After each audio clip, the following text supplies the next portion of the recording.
कथा के दूसरा अध्याय सांख्य योग। पहले अध्याय में गीता में कहे हुए उपदेश की प्रस्तावना रूप दोनों सेनाओं के महारथियों की तथा शंखध्वनि पूर्वक अर्जुन का रथ दोनों सेनाओं के बीच खड़ा रखने की बात कही गई। बाद में दोनों सेनाओं में खड़े अपने कुटुंबी और स्वजनों को देखकर शोक और मोह के कारण अर्जुन युद्ध करने से रुक गया और अस्त्र शस्त्र छोड़कर विषाद करने बैठ गया। ये बात कहकर उस अध्याय की समाप्ति की। बाद में भगवान श्री कृष्ण ने उन्हें किस प्रकार फिर से युद्ध के लिए तैयार किया, ये सब बताना आवश्यक होने से संजय अर्जुन की स्थिति का वर्णन करते हुए दूसरा अध्याय प्रारंभ करता है। संजय बोले, उस प्रकार करुणा से व्याप्त और आंसुओं से पूर्ण तथा व्याकुल नेत्रों वाले शोकयुक्त उस अर्जुन के प्रति भगवान मधुसूदन ने ये वचन कहा। 1 श्री भगवान उवाच कुतस्त्वा कश्मलमिदं विषमे समुपस्थितम् अनार्यजुष्टमस्वर्ग्यं कीर्तिकर्मर्जुन। 2 क्लैब्यं मास्मा गमः पार्थ नैतत्त्वयुपद्यते क्षुद्रं हृदय दौर्बल्यं त्यक्तवोत्तिष्ठ परन्तप। 3 श्री भगवान बोले, हे अर्जुन, तुझे इस असमय में यह मोह किस हेतु से प्राप्त हुआ? क्योंकि न तो ये श्रेष्ठ पुरुषों द्वारा आचरित है, न स्वर्ग को देने वाला है और न कीर्ति को करने वाला ही है। इसलिए हे अर्जुन, नपुंसकता को मत प्राप्त हो, तुझमें यह उचित नहीं जान पड़ती हे परंतप हृदय की तुच्छ दुर्बलता को त्याग कर युद्ध के लिए खड़ा हो जा। 2 3 अर्जुन उवाच कद भीष्म संख्ये द्रोण च मधुसूदन एषुभिः प्रत्योत्स्यामि पूजार्हावरिसूदन। 4 अर्जुन बोले, हे मधुसूदन, मैं रणभूमि में किस प्रकार बाणों से भीष्म पितामह और द्रोणाचार्य के विरुद्ध लड़ूंगा, क्योंकि हे अरिसूदन, वे दोनों ही पूजनीय हैं। 4 गुरुनहत्वा ही महानुभावा अंश्रेयो भोक्तुन भैक्ष्यम्पि लोकैः हत्वार्थकामांस्तु गुरुनिहैव भुंजीय भोगान रुधिर प्रदिग्धान। 5 इसलिए इन महानुभाव गुरुजनों को न मारकर मैं इस लोक में भिक्षा का अन्न भी खाना कल्याणकारक समझता हूँ, क्योंकि गुरुजनों को मारकर भी इस लोक में रुधिर से सने हुए अर्थ और कामरूप भोगों को ही तो भोगूंगा। 5 न चैतद्विद्मः कत्रन्नो गरियो यद्वा जयेम यदि वा नो जयुः यानेव हत्वा न जिजीविषाम स्तेवस्थिताः प्रमुखे धार्तराष्ट्राः।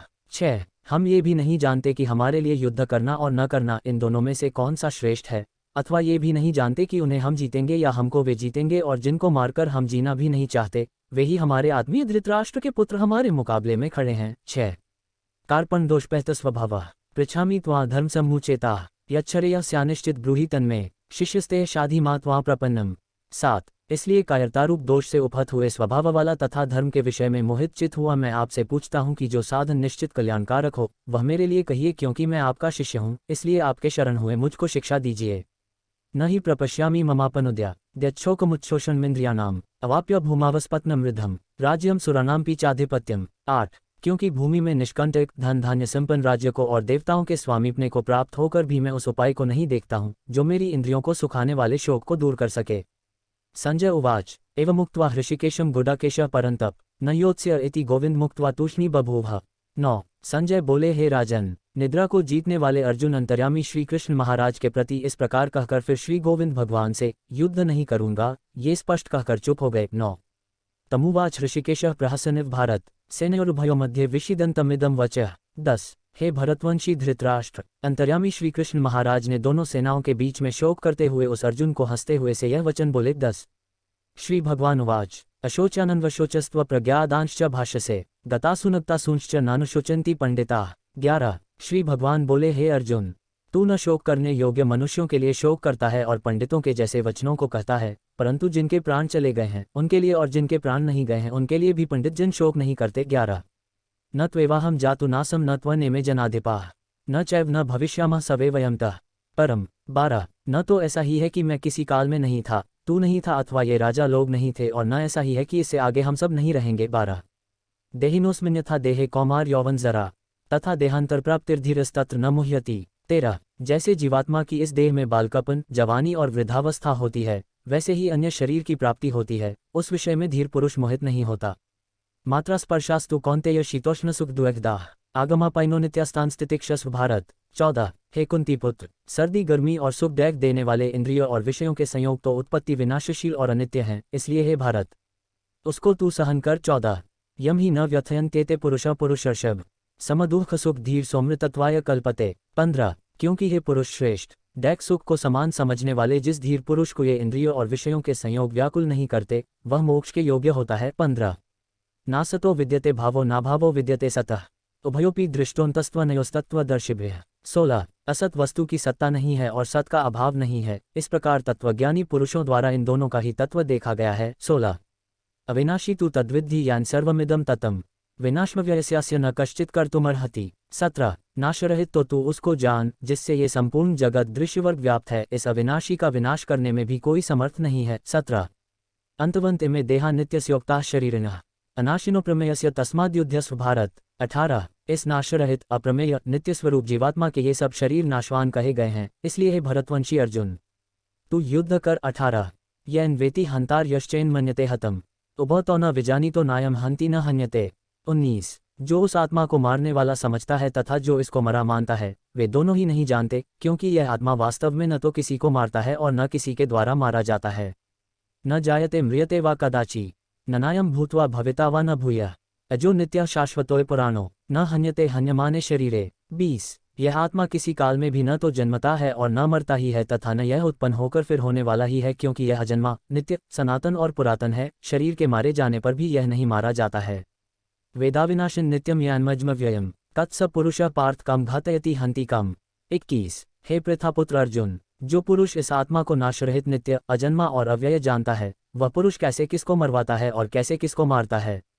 21 वासांसी जीर्णानि यथा विहाय नवानि गृह्णाति नरोप्राणि तथा शरीरानि विहाय जीर्णा न्यन्यानि संयाति नवानि देहि। 22 जैसे मनुष्य पुराने वस्त्रों को त्याग कर दूसरे नए वस्त्रों को ग्रहण करता है, वैसे ही जीवात्मा पुराने शरीरों को त्याग कर दूसरे नए शरीरों को प्राप्त होता है। 22 नैन छिदन्ति शस्त्राणि नैन दहति पावकः न चैन क्लेयन्तयापो न शोषयति मारुतः।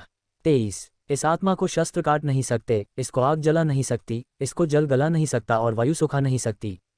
अच्छेद्योयम दह्योयम अक्लेद्योशोष्य एवच नित्य सर्वगतः स्थानुर्चलोयम सनातनः। 24 क्योंकि यह आत्मा अच्छेद्य है, यह आत्मा अदाह्य अक्लेद्य और निःसंदेह अशोष्य है तथा यह आत्मा नित्य सर्वव्यापी अचल स्थिर रहने वाला और सनातन है। 24 अव्यक्तोयमुचिन्त्योयम विकार्योयमुच्यते तस्मादेव विदित्वैन नानुशोचितुमर्हसि। 25 यह आत्मा अव्यक्त है, यह आत्मा अचिंत्य है और यह आत्मा विकार रहित कहा जाता है। इससे हे अर्जुन, इस आत्मा को उपर्युक्त प्रकार से जानकर तू शोक करने के योग्य नहीं है, अर्थात तुझे शोक करना उचित नहीं है। 25 अतचैन नित्यजात नित्यम वा मन्यसे मृतम तथापि त्वं महाबाहो न शोचितुमर्हसि।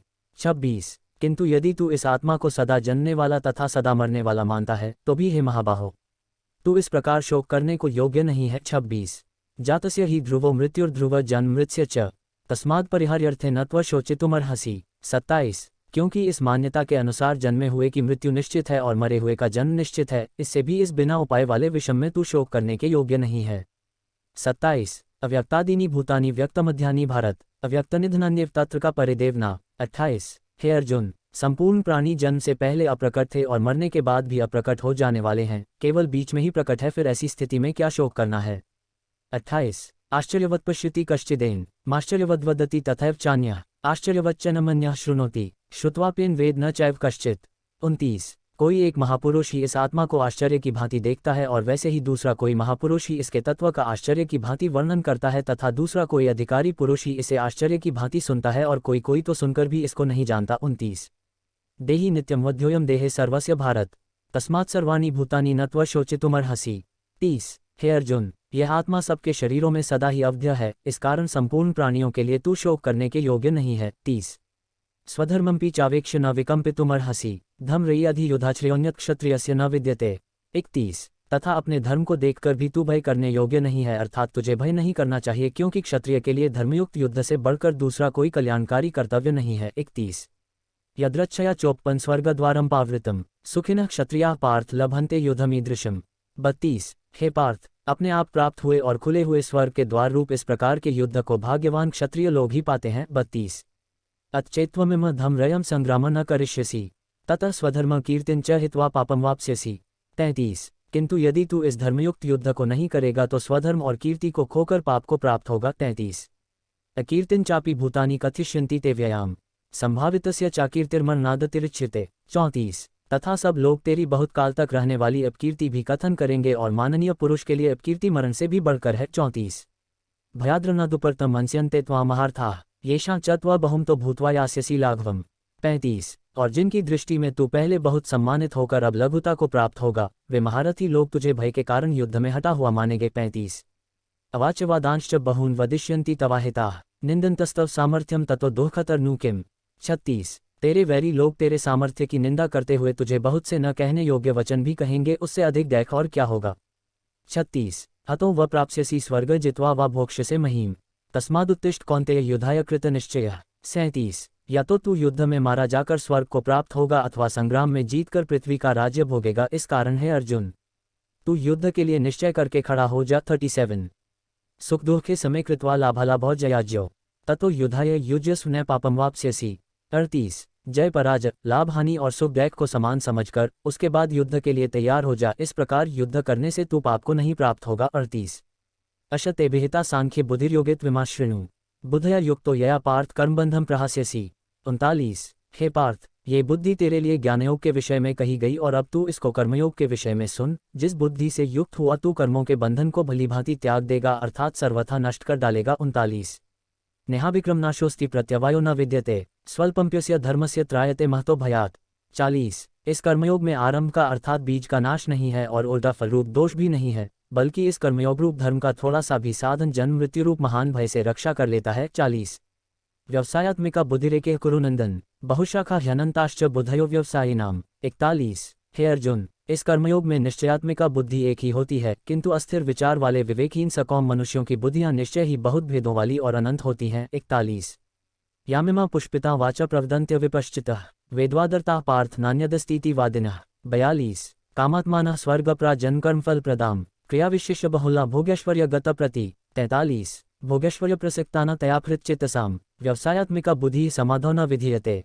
44। हे अर्जुन, जो भोगों में तन्मय हो रहे हैं, जो कर्मफल के प्रशंसक वेदवाक्यों में ही प्रीति रखते हैं, जिनकी बुद्धि में स्वर्ग ही परम प्राप्य वस्तु है और जो स्वर्ग से बढ़कर दूसरी कोई वस्तु ही नहीं है ऐसा कहने वाले हैं, वे अविवेकी जन इस प्रकार की जिस पुष्पित अर्थात दिखाओ शोभायुक्त वाणी को कहा करते हैं, जो कि जनरूप कर्मफल देने वाली और भोग तथा ऐश्वर्य की प्राप्ति के लिए नाना प्रकार की बहुत सी क्रियाओं का वर्णन करने वाली है, उस वाणी द्वारा जिनका चित्त हर लिया गया है, जो भोग और ऐश्वर्य में अत्यंत आसक्त हैं, उन पुरुषों की परमात्मा में निश्चयात्मिका बुद्धि नहीं होती। 42, 43, 44। त्रैगुण्य विषया वेदा निस्त्रैगुण्यो भवार्जुन निर्द्वंद्वो नित्यसत्वस्थो निर्योगक्षेम आत्मवान। 45। हे अर्जुन, वेद उपर्युक्त प्रकार से तीनों गुणों के कार्यरूप समस्त भोगों और उनके साधनों का प्रतिपादन करने वाले हैं, इसलिए तू उन भोगों और उनके साधनों में आसक्तिहीन, हर्ष शोकादि द्वंद्वों से रहित, नित्यवस्तु परमात्मा में स्थित योगक्षेम को न चाहने वाला और स्वाधीन अंतःकरण वाला हो। 45। यावानर्थ उत्पाने सर्वतः संप्लुता उदके तावान सर्वेषु वेदेषु ब्राह्मणस्य विजानतः। 46। सब ओर से परिपूर्ण जलाशय के प्राप्त हो जाने पर छोटे जलाशय में मनुष्य का जितना प्रयोजन रहता है, ब्रह्म को तत्व से जानने वाले ब्राह्मण का समस्त वेदों में उतना ही प्रयोजन रह जाता है। 46। कर्मण्येवाधिकारस्ते मां फलेषु कदाचन मां कर्मफल हेतुर्भुर्माते संगोस्त्व कर्मणि। 47। तेरा कर्म करने में ही अधिकार है, उनके फलों में कभी नहीं, इसलिए तू कर्मों के फल का हेतु मत हो तथा तेरी कर्म न करने में भी आसक्ति न हो। 47। योगस्थः कुरु कर्माणि संग त्यक्त्वा धनंजय सिद्ध सिद्धयो समो भूत्वा समत्व योग उच्यते। 48। हे धनंजय, तू आसक्ति को त्याग कर तथा सिद्धि और असिद्धि में समान बुद्धि वाला होकर योग में स्थित हुआ कर्तव्य कर्मों को कर, समत्व भाव ही योग कहलाता है। 48। दूरेन ह्यवर कर्म बुद्धि योगा धनंजय बुधौ शरणमन विच कृपणा फल हेत्वा। 49। इस समत्व बुद्धि योग से सकौम कर्म अत्यंत ही निम्न श्रेणी का है, इसलिए हे धनंजय, तू संबुद्धि में ही रक्षा का उपाय ढूंढ अर्थात बुद्धियोग का ही आश्रय ग्रहण कर, क्योंकि फल के हेतु बनने वाले अत्यंत दीन हैं। 49। बुद्धियुक्तो जहाति उभे सुकृता दुष्कृते तस्माद्योगाय युज्यस्व योगः कर्मसु कौशलम। 50। संबुद्धियुक्त पुरुष पुण्य और पाप दोनों को इसी लोक में त्याग देता है अर्थात उनसे मुक्त हो जाता है, इससे तू समत्वरूप योग में लग जा, ये समत्वरूप योग ही कर्मों में कुशलता है अर्थात कर्मबंधन से छूटने का उपाय है। 50। कर्मजम बुद्धियुक्ता ही फल त्यक्त्वा मनीषिणः जन्मबंध विनिर्मुक्ता पदम गच्छन्त्यनाम्यम। 51। क्योंकि संबुद्धि से युक्त ज्ञानी जन कर्मों से उत्पन्न होने वाले फल को त्याग कर जनरूप बंधन से मुक्त हो निर्विकार परम पद को प्राप्त हो जाते हैं। 51। यदा ते मोहक्ले बुधिर्व्यतित्रिष्यति तदा गंतासी निर्वेदम श्रोतव्यस्य श्रुतस्य च। 52। जिस काल में तेरी बुद्धि मोहरूप दलदल को भली भांति पार कर जाएगी, उस समय तू सुने हुए और सुनने में आने वाले इस लोक और परलोक संबंधी सभी भोगों से वैराग्य को प्राप्त हो जाएगा। 52। श्रुतिविप्रतिपन्ना ते यदा स्थास्यति निश्चला समाधावचला बुद्धिस्दा योगम वाप्स्यसि। 53। भांति भांति के वचनों को सुनने से विचलित हुई तेरी बुद्धि जब परमात्मा में अचल और स्थिर ठहर जाएगी, तब तू योग को प्राप्त हो जाएगा अर्थात तेरा परमात्मा से नित्य संयोग हो जाएगा। अर्जुन उवाच स्थितप्रज्ञस्य का भाषा समाधिस्थ्य केशव स्थितधियः किं प्रभाषेत किमासीत व्रजेत किम। 54। अर्जुन बोले, हे केशव, समाधि में स्थित परमात्मा को प्राप्त हुए स्थिर बुद्धि पुरुष का क्या लक्षण है? वह स्थिर बुद्धि पुरुष कैसे बोलता है, कैसे बैठता है और कैसे चलता है? 54। श्री भगवान उवाच प्रजहाति यदा कामान सर्वान् पार्थ मनोक्तान् आत्मनिवात्मना तुष्ट स्थित प्रज्ञस्तदोच्यते। 55। श्री भगवान बोले, हे अर्जुन, जिस काल में ये पुरुष मन में स्थित संपूर्ण कामनाओं को भली भांति त्याग देता है और आत्मा से आत्मा में ही संतुष्ट रहता है, उस काल में वह स्थित प्रज्ञ कहा जाता है। 55। दुःखेष्वनुद्विग्नं न सुखेषु विगत स्पृहा वितराग भय क्रोध स्थित धीर मुनिरुच्यते। 56। दुखों की प्राप्ति होने पर जिसके मन पर उद्वेग नहीं होता, सुखों की प्राप्ति में जो सर्वथा निष्प्रिय है तथा जिसके राग भय और क्रोध नष्ट हो गए हैं, ऐसा मुनि स्थिर बुद्धि कहा जाता है। यह सर्वत्रान्विस्नेहस्तत्तत्प्राप्य शुभाशुभम नाभिनंदति न द्वेष्टि तस्य प्रज्ञा प्रतिष्ठिता। 57। जो पुरुष सर्वत्र स्नेह रहित हुआ उस शुभ या अशुभ वस्तु को प्राप्त होकर न प्रसन्न होता है और न द्वेष करता है, उसकी बुद्धि स्थिर है। 57। यदा संहर्ते चायम कूर्मोन्गनीव सर्वशः इंद्रियानिद्रियार्थेभ्यस्तस्य प्रज्ञा प्रतिष्ठिता। 58। और जैसे कछुआ सब ओर से अपने अंगों को समेट लेता है, वैसे ही जब ये पुरुष इंद्रियों के विषयों से इंद्रियों के सब प्रकार से हटा लेता है, तब उसकी बुद्धि स्थिर है, ऐसा समझना चाहिए। विषया विनिवर्तन्ते निराहारस्य देहिनः रसवर्जम रसोप्यस्य पर दृष्ट्वा निवर्ते। 59। इंद्रियों के द्वारा विषयों को ग्रहण न करने वाले पुरुष के भी केवल विषय तो निवृत्त हो जाते हैं, परंतु उनमें रहने वाली आसक्ति निवृत्त नहीं होती। इस स्थित प्रज्ञ पुरुष की तो आसक्ति भी परमात्मा का साक्षात्कार करके निवृत्त हो जाती है। 59। यततो ह्यपि कौन्तेय पुरुषस्य विपश्चितः इंद्रियाणि प्रमाथीनि हरन्ति प्रसभमनः। 60। हे अर्जुन, आसक्ति का नाश न होने के कारण ये प्रमथन स्वभाव वाली इंद्रियां यत्न करते हुए बुद्धिमान पुरुष के मन को भी बलात् हर लेती हैं। 60। तानि सर्वाणि संयम्य युक्त आसीत् मत्परः वशे ही यसेन्द्रियाणि तस्य प्रज्ञा प्रतिष्ठिता। 61। इसलिए साधक को चाहिए कि वह उन संपूर्ण इंद्रियों को वश में करके समाहित हुआ मेरे परायण होकर ध्यान में बैठे, क्योंकि जिस पुरुष की इंद्रियां वश में होती हैं उसी की बुद्धि स्थिर हो जाती है। 61। ध्यायतो विषय पुंसः संगस्तेषुपजायते संगात् संजायते कामः कामात् क्रोधोभिजायते। 62। विषयों का चिंतन करने वाले पुरुष की उन विषयों में आसक्ति हो जाती है, आसक्ति से उन विषयों की कामना उत्पन्न होती है और कामना में विघ्न पड़ने से क्रोध उत्पन्न होता है। 62। क्रोधात् भवति सम्मोहः सम्मोहात् स्मृतिविभ्रमः स्मृतिभ्रंशात् बुद्धिनाशो बुद्धिनाशात् प्रणश्यति। 63। क्रोध से अत्यंत मूढ़भाव उत्पन्न हो जाता है, मूढ़भाव से स्मृति में भ्रम हो जाता है, स्मृति में भ्रम हो जाने से बुद्धि अर्थात ज्ञान शक्ति का नाश हो जाता है और बुद्धि का नाश हो जाने से यह पुरुष अपनी स्थिति से गिर जाता है। 63। रागद्वेषवियुक्तस्तु विषयानिन्द्रियश्चरन् आत्मवश्यैर्विधेयात्मा प्रसादमधिगच्छति। 64। परंतु अपने अधीन किए हुए अंतःकरण वाला साधक अपने वश में की हुई रागद्वेष से रहित इंद्रियों द्वारा विषयों में विचरण करता हुआ अंतःकरण की प्रसन्नता को प्राप्त होता है। 64। प्रसादे सर्वदः खाना हानिरस्योपजायते प्रसन्नचेतसो ह्याशु बुद्धिः पर्यवतिष्ठते। 65। अंतःकरण की प्रसन्नता होने पर इसके संपूर्ण दुखों का अभाव हो जाता है और उस प्रसन्नचित्त वाले कर्मयोगी की बुद्धि शीघ्र ही सब ओर से हटकर परमात्मा में ही भली भांति स्थिर हो जाती है। 65। नास्ति बुद्धिर्युक्तस्य न चायुक्तस्य भावना न चाभावयतः शांतिर्शांतस्य कुतः सुखम। 66। न जीते हुए मन और इंद्रियों वाले पुरुष में निश्चयात्मिका बुद्धि नहीं होती और उस युक्त मनुष्य के अंतःकरण में भावना भी नहीं होती तथा भावनाहीन मनुष्य को शांति नहीं मिलती और शांतिरहित मनुष्य को सुख कैसे मिल सकता है। 66। इंद्रियाणा ही चरता यन्मनोनुविधीयते तदस्य हरति प्रज्ञा वायुर्नावमिवांसि। 67। इंद्रियानिद्रियार्थेभ्यस्तस्य प्रज्ञा प्रतिष्ठिता। 68। इसलिए हे महाबाहो, जिस पुरुष की इंद्रियां इंद्रियों के विषयों से सब प्रकार निग्रह की हुई हैं, उसी की बुद्धि स्थिर है। 68। या निशा सर्वभूताना तस्यां जागृति संयमी यस्यां जागृति भूतानि सा निशा पश्यतो मुनयः। 69। संपूर्ण प्राणियों के लिए जो रात्रि के समान है, उस नित्य ज्ञान स्वरूप परमानंद की प्राप्ति में स्थित प्रज्ञ योगी जागता है और जिस नाशवान सांसारिक सुख की प्राप्ति में सब प्राणी जागते हैं, परमात्मा के तत्व को जानने वाले मुनि के लिए वह रात्रि के समान है। आपूर्यमाणं चल प्रतिष्ठन् समुद्रमापः प्रविशन्ति यद्वत् तद्वत् कामा यं प्रविशन्ति सवे स शांतिमाप्नोति न कामकामी। 70। जैसे नाना नदियों के जल सब ओर से परिपूर्ण अचल प्रतिष्ठा वाले समुद्र में उसको विचलित न करते हुए ही समा जाते हैं, वैसे ही सब भोग जिस स्थित प्रज्ञ पुरुष में किसी प्रकार का विकार उत्पन्न किए बिना ही समा जाते हैं, वही पुरुष परम शांति को प्राप्त होता है, भोगों को चाहने वाला नहीं। 70। विहाय कामान्यः सर्वान् पुमांश्चरति निःस्पृहः निर्मो निरहंकारा स शांतिमधिगच्छति। 71। जो पुरुष संपूर्ण कामनाओं को त्याग कर ममता रहित, अहंकार रहित और स्पृहा रहित हुआ विचरता है, वही शांति को प्राप्त होता है, अर्थात वह शांति को प्राप्त है। 71। अशब्राह्मी स्थिति पार्थ नैना प्राप्य विमुह्यति स्थित्वास्यामन्तकालेपि ब्रह्मनिर्वाणं रक्षति। 72। हे अर्जुन, ये ब्रह्म को प्राप्त हुए पुरुष की स्थिति है, इसको प्राप्त होकर योगी कभी मोहित नहीं होता और अंतकाल में भी इस ब्राह्मी स्थिति में स्थित होकर ब्रह्मानंद को प्राप्त हो जाता है। ओम तत्सदिति श्रीमद्भगवद्गीतासु ब्रह्मविद्यायां योगशास्त्रे श्रीकृष्णार्जुन संवादे सांख्ययोगो नाम द्वितीयोऽध्यायः 2। इस प्रकार उपनिषद, ब्रह्मविद्या तथा योगशास्त्र रूप श्रीमद्भगवद्गीता के श्री कृष्ण अर्जुन संवाद में सांख्य योग नामक द्वितीय अध्याय संपूर्ण हुआ। Thanks for watching.